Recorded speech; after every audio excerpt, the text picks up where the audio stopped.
আসসালামু আলাইকুম রহমতুল্লাহি ওবরকাতুহু। সম্মানিত দর্শক, সাবেক প্রধানমন্ত্রী শেখ হাসিনা এখন ভারতে আছেন।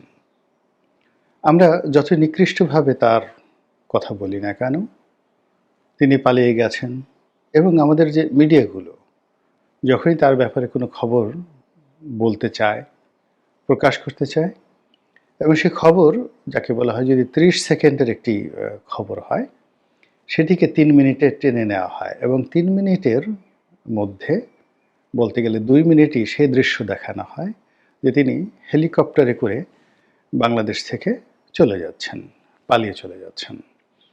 তো এই বিষয়গুলো আমাদের যে মিডিয়াগুলো, তারা কি শেখ হাসিনার পক্ষে করছেন নাকি বিপক্ষে করছেন, এই প্রশ্নটি এখন কেউ কিন্তু আমরা করছি না। কিন্তু বাস্তবতা হলো যে তার সেই যে উড়ে যাওয়ার, হেলিকপ্টারে করে উড়ে যাওয়ার যে দৃশ্য, এ দৃশ্য যতবার দেখানো হচ্ছে ততবারই কতগুলো প্রশ্ন সামনে চলে আসছে। তিনি যে হেলিকপ্টারে করে গেলেন, সে হেলিকপ্টারটা কার ছিল? ২ নম্বর হলো যে তিনি যেখান থেকে গেলেন সেই সময়টিতে ওভাবে তাকে কারা পাঠালো? কেন পাঠালো? এরপর তিনি যে বাংলাদেশ থেকে ভারতে গেলেন, ইচ্ছা করলে তো আমরা কেউ ভারতে যেতে পারি না। সেখানে বাংলাদেশ থেকে যাওয়ার জন্য একটা প্রোটোকল লাগে। আবার সেখানে যারা গ্রহণ করবেন তাদেরও একটা প্রোটোকল লাগে। তো শেখ হাসিনার এই যে যাওয়া, ভারতে যাওয়া, এটা এমন নয় বা এটা সম্ভবও নয় যে হঠাৎ করে তিনি তার মনে হলো যে আমি এখন ভারত চলে যাব। এটাও সম্ভব নয়, অথবা আমি এমন একটা অবস্থার মধ্যে পড়েছি, ১ মিনিটের মধ্যে আমাকে পালাতে হবে এবং পালানো যে কথাটা, যখন মানুষ পালায় তখন অনেকটা দিশেহারা হয়ে যায়। তার কোনো আশ্রয় থাকে না এবং পালানোর জন্য কোনো টার্গেট থাকে না। আগেকার দিনের রাজা বাদশাহরা যেটা পালাতেন, পালানোর জন্য একটা সুড়ঙ্গ তৈরি করে রাখতেন। তো সুড়ঙ্গর ৩ থেকে ৪টি দরজা থাকতো। যেমন ধরুন আমাদের লালবাগ দুর্গের যে সুড়ঙ্গটি বন্ধ আছে। কেন বন্ধ আছে? অবাক করা বিষয় যে আপনারা এটা নিয়ে এখনো অনেকে প্রশ্ন করেননি। কিন্তু যারা লালবাগ দুর্গে গিয়েছেন সবারই অদম্য একটা আগ্রহ যে ওই যে সুড়ঙ্গ পথ যেটি দিয়ে পালানোর রাস্তা রয়েছে। তো সেই রাস্তাটার সন্ধান করা, খুঁজে বের করা, কিন্তু সেটা বন্ধ করা আছে। কেন বন্ধ করা আছে? এর কারণ হলো অনাদিকাল থেকে, অর্থাৎ সেই আদিকাল থেকে রাষ্ট্রের এমন কতগুলো গুরুত্বপূর্ণ বিষয়, যেমন বাংকার, রাজার পালানোর জায়গা, কিভাবে পালালেন, এগুলো একটা সিক্রেট। এগুলো সাধারণের কাছে সাধারণত খুলে দেওয়া হয় না।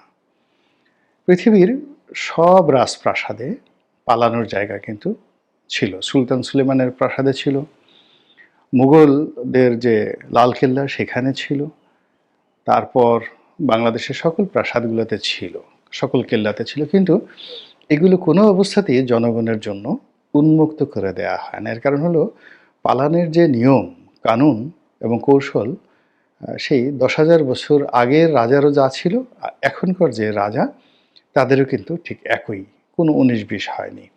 যে কাজেই জনগণের সামনে যদি এগুলো উন্মুক্ত করে দেয়া হয়, আমাদের এখন বঙ্গভবন আছেন, ওখানে যদি কোনো কারণে প্রেসিডেন্ট সাহেবকে পালাতে হয়, তাহলে আপনি গিয়ে দেখবেন যে সেখানে সেইভাবেই আয়োজন করা হয়েছে যেভাবে লালবাগ কেল্লায় আয়োজন করা হয়েছিল। সুবেদার আজম শাহ, উনি যে লালবাগ কেল্লা দুর্গ নির্মাণ করেছিলেন, মুঘল সম্রাট আওরঙ্গজেবের সন্তান এবং শায়েস্তা খাঁর মেয়ের জামাই। তো তিনি যে পদ্ধতি অবলম্বন করেছিলেন, অলমোস্ট হুবহু ঠিক সেম পদ্ধতি গণভবনে, বঙ্গভবনে রয়েছে। অথবা আগ্রার যে দুর্গ, কিংবা কলকাতার যে ফোর্ট উইলিয়াম দুর্গ, অথবা ধরুন দিল্লির লালকেল্লা, এরপর আপনি চলে যান ইংল্যান্ডের বাকিংহাম প্যালেস আর ফ্রান্সের এলিসি প্রাসাদ। প্রায় সব জায়গাতে আপনি পালানোর জন্য যে রাস্তাটি, পদ্ধতিটি একেবারে অলমোস্ট সেম। তো যার জন্য এই জিনিসগুলো সাধারণত জনগণের কাছে উন্মুক্ত করা হয় না। এগুলো খুব গোপনীয় একটা বিষয়। তো শেখ হাসিনা যদি পালাতেন, তাহলে তিনি লোকচক্ষুর অন্তরালে চলে যেতেন। ওখানে পালানোর জন্য অনেক সুন্দর সুন্দর জায়গা গণভবনেও আছে, বঙ্গভবনেও আছে। মানে তাকে আপনি আর খুঁজে পাবেন না লোকচক্ষুর অন্তরালে। কিন্তু আমরা তাকে দেখেছি। তো সমস্ত ক্যামেরা সামনে হেলিকপ্টারে করে তিনি চলে গেছেন সবার সামনে। তিনি নিজে গেছেন অথবা তাকে বাধ্য করা হয়েছে চলে যাওয়ার জন্য, এরকম। কিন্তু তিনি পালিয়েছেন। পালানো বলতে তাকে গোপন জায়গা দিয়ে গোপনে যেতে হবে যেন কেউ তাকে বুঝতে না পারে। অর্থাৎ তিনি যদি সফল হন পালানোর ক্ষেত্রে, তো সেক্ষেত্রে তিনি নতুন করে উদিত না হওয়া পর্যন্ত কেউ তাকে দেখতে পাবেন না। কিভাবে তিনি পালালেন? তাহলে পালানো এই শব্দটি প্রযোজ্য হবে না। আর তিনি যদি ধরা পড়েন, পালানো অবস্থায় ধরা পড়েন, তখন যেখানে ধরা পড়লেন ওটি প্রকাশিত হবে। সাদ্দাম হোসেন পালিয়েছিলেন। তো তাকে একটা কবরের মধ্য থেকে বের করা হলো।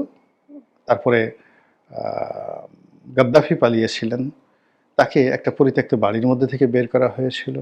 এরকম অনেকে পালিয়েছেন। তো পালানো অবস্থা থেকে। তো শেখ হাসিনা যদি পালাতেন তাহলে তাকে গোপন জায়গা থেকে উদ্ধার করতে হতো যদি আমরা ধরতে পারতাম। আর তিনি যদি পালিয়ে ভারতে চলে যেতেন, চলে যাওয়ার পরে দিল্লিতে তাকে দেখা গেলে আমরা বলতাম যে তিনি কিভাবে গেলেন, কোন পথ দিয়ে গেলেন। কিন্তু যেহেতু আমরা তার পুরো বিষয়টি অর্থাৎ গণভবন থেকে তিনি হেলিকপ্টারে ওঠা প্রত্যেকটারই একটি স্থির চিত্র রয়েছে। তো এটাকে আসলে আপনি অনেক কিছু বলতে পারেন কিন্তু এটাকে পালানো বলাটা এটা ব্যুৎপত্তিগতভাবে এটা ভুল আছে, ভ্রান্তি আছে এবং এটা সঠিক নয়। এবং সঠিক না থাকার কারণে কি হচ্ছে, শেখ হাসিনা গেছেন। তিনি আবার ফিরে আসবেন। কাম ব্যাক, রিটার্ন এই জিনিসটি আসে। আর যখন আপনি কাউকে পালিয়ে যাওয়ার সুযোগ দেন বা কেউ পালিয়ে যায়, তখন সেটাকে আর ফিরে আসা তার কোনো স্কোপ থাকে না। পালানো জিনিসটারই যাকে বলা হয় পরিণতিটা ভিন্ন হয়। তো শেখ হাসিনা যেহেতু সবার চোখের সামনে দিয়ে চলে গেছেন, উড়ে গেছেন, আবার এখন যেখানে আছেন সারা দুনিয়া জানে তিনি সেখানে রাজকীয় মেহমান রূপে আছেন। তো কাজেই তার ফিরে আসা নিয়ে আলোচনা হচ্ছে। তিনি তার শাসন ক্ষমতাকালীন সময় আয়রন লেডি হিসেবে পরিচিত ছিলেন। ভীষণ রকম আয়রন লেডি এবং যেন তেন আয়রন লেডি নয়। তার বিরুদ্ধে অভিযোগ তিনি যা ইচ্ছে তাই করতেন। খুন, গুম, তারপরে ক্রস ফায়ার, বিচার বহির্ভূত হত্যা যেটাকে আমরা বলি, তারপর অবিচার, তারপরে সাজানো বিচার, কি না! রাষ্ট্র ক্ষমতায় থেকে একটা মানুষ রাজকীয় যে তার যে অ্যাবিলিটি, সামর্থ্য, এটাকে যত নিকৃষ্টভাবে ব্যবহার করা যায় সেইগুলো তিনি ব্যবহার করেছেন বলে এখন দশমুখে শেখ হাসিনা যারা প্রতিদ্বন্দ্বী তারা বলার চেষ্টা করছেন এবং তার সে সকল কর্মকাণ্ডের ব্যাপারে সবাই এখন অভিযোগ দায়ের করেছেন, মামলা করেছেন এবং তাকে বিচারের কাঠগড়ায় দাঁড় করানোর জন্য সবাই প্রাণান্ত চেষ্টা করছেন। তো এই ক্ষেত্রে শেখ হাসিনার ফিরে আসা তো প্রশ্নই আসে না। তাকে গ্রেপ্তার করে আনতে হবে, তাকে ধরে আনতে হবে এবং তিনি যখন আনবেন, বাংলাদেশে আসবেন, তার হাতে শিকল পরানো থাকবে, পায়ে শিকল পরানো থাকবে, ডান্ডা বেড়ি পরানো থাকবে। তো এরকম একটি দুর্দশাগ্রস্ত একজন মহিলা, যার বয়স প্রায় ৮০ বছর, তিনি ফিরে এলেই বা কি, না এলেই বা কি, এগুলো নিয়ে তো আমাদের আলোচনা করার বিষয় নয়।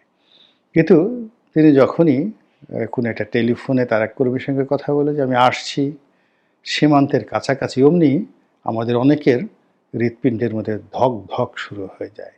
দিল কিউ না ধাক ধাক করে। একটা সেই বিখ্যাত গান আছে না, কাজল গিয়েছিল, আই এম 16 গোয়িং অন 17 দিল কিউ না ধাক ধাক করে। তো যখন কিশোর বয়স থাকে, কিশোরী বয়স থাকে, তখন প্রেমের যে তাড়না, সেই প্রেমের তাড়নায় মানুষের হৃদয়ের মধ্যে একেবারে উথাল পাথাল করে। এটিকে বলা হয় ধাক ধাক করে, দিল কিউ না ধাক ধাক করে। কিন্তু যখন আপনি আতঙ্কগ্রস্ত হয়ে যাবেন তখন আর দিল ধক ধক করে না, তখন হৃৎপিণ্ডের যে স্পন্দন, সে স্পন্দন বন্ধ হয়ে যায়। নর্মাল যদি ধরেন আপনার হৃৎপিণ্ডের যে শব্দ, এটি আপনি ঢোলের বাড়ির সঙ্গে তুলনা করেন, তাহলে ভয় পাওয়ার পরে কোনো একটি রাক্ষস দেখলেন, খোক্কস দেখলেন, জিন ভূত দেখলেন, সাপ দেখলেন, এরপর আপনি ভয় পেলেন। মানে কোনো ডাক্তার তার যে যন্ত্র, এই যন্ত্র আপনার বুকে লাগিয়েও আপনার হৃৎপিণ্ডের শব্দ শুনতে পাবে না। হৃৎপিণ্ড বন্ধ হয়ে যায়।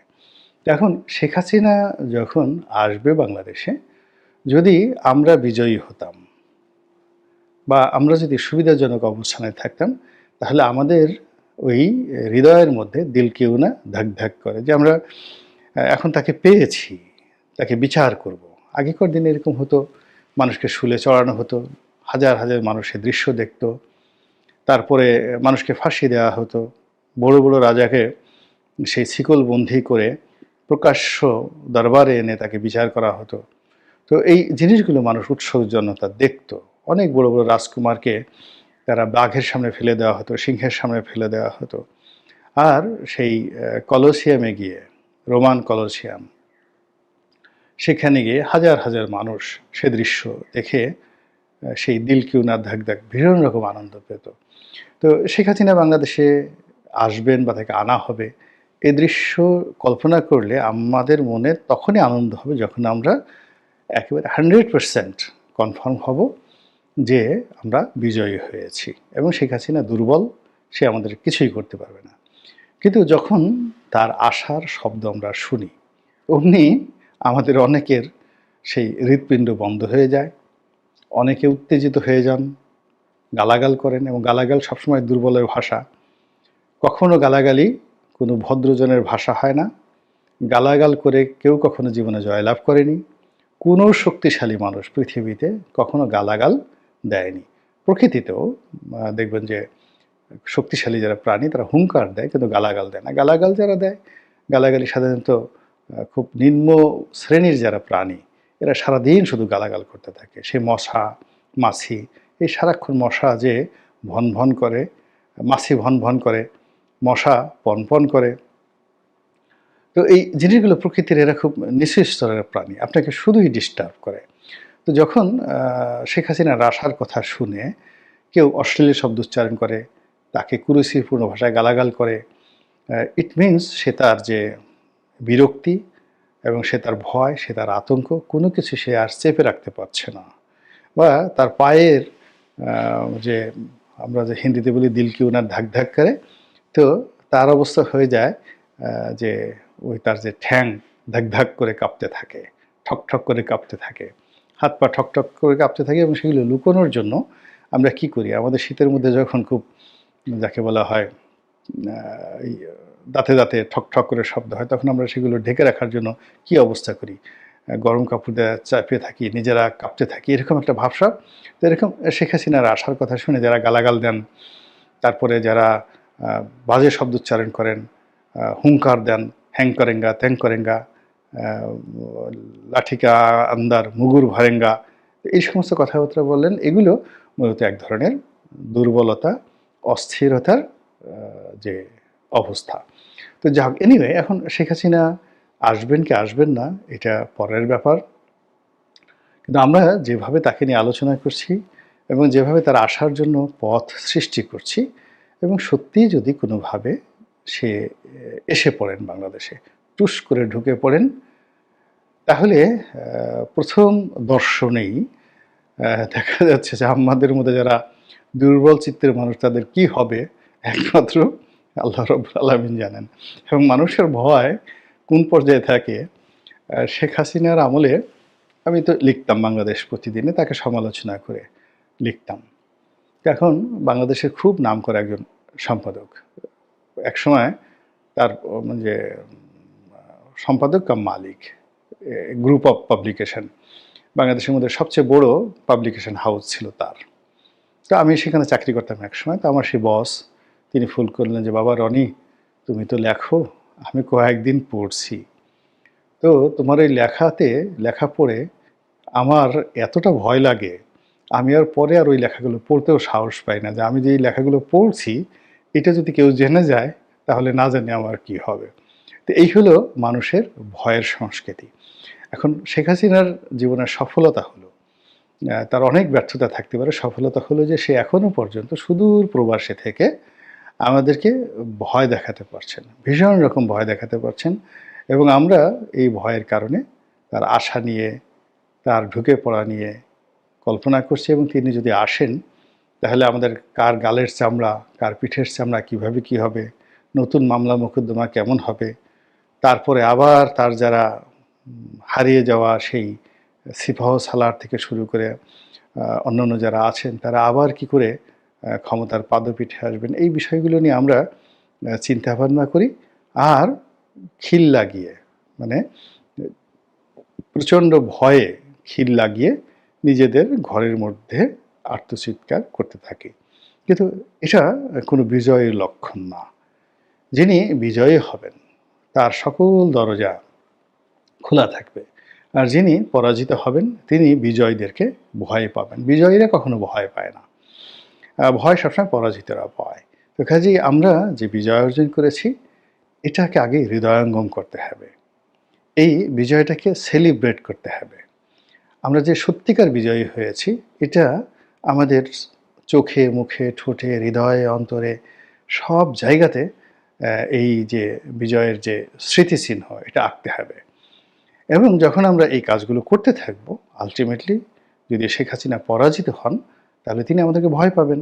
কিন্তু আমরা যদি এই কাজগুলো করতে না পারি তাহলে তিনি এই যে গেছেন, যেখানে গেছেন যাওয়ার পরেও তিনি নিজেকে বিজয়ী ভাববেন এবং পুনরায় ফিরে আসার যখন কথা বলবেন আমরা বিজয়ের আসনে বসেও পরাজিতের মতো থরথর করে কাঁপতে থাকব। আল্লাহ আমাদের সবাইকে হেদায়েত দান করুন এবং হেফাজত করুন। আসসালামু আলাইকুম ওয়া রাহমাতুল্লাহি ওয়া বারাকাতুহু।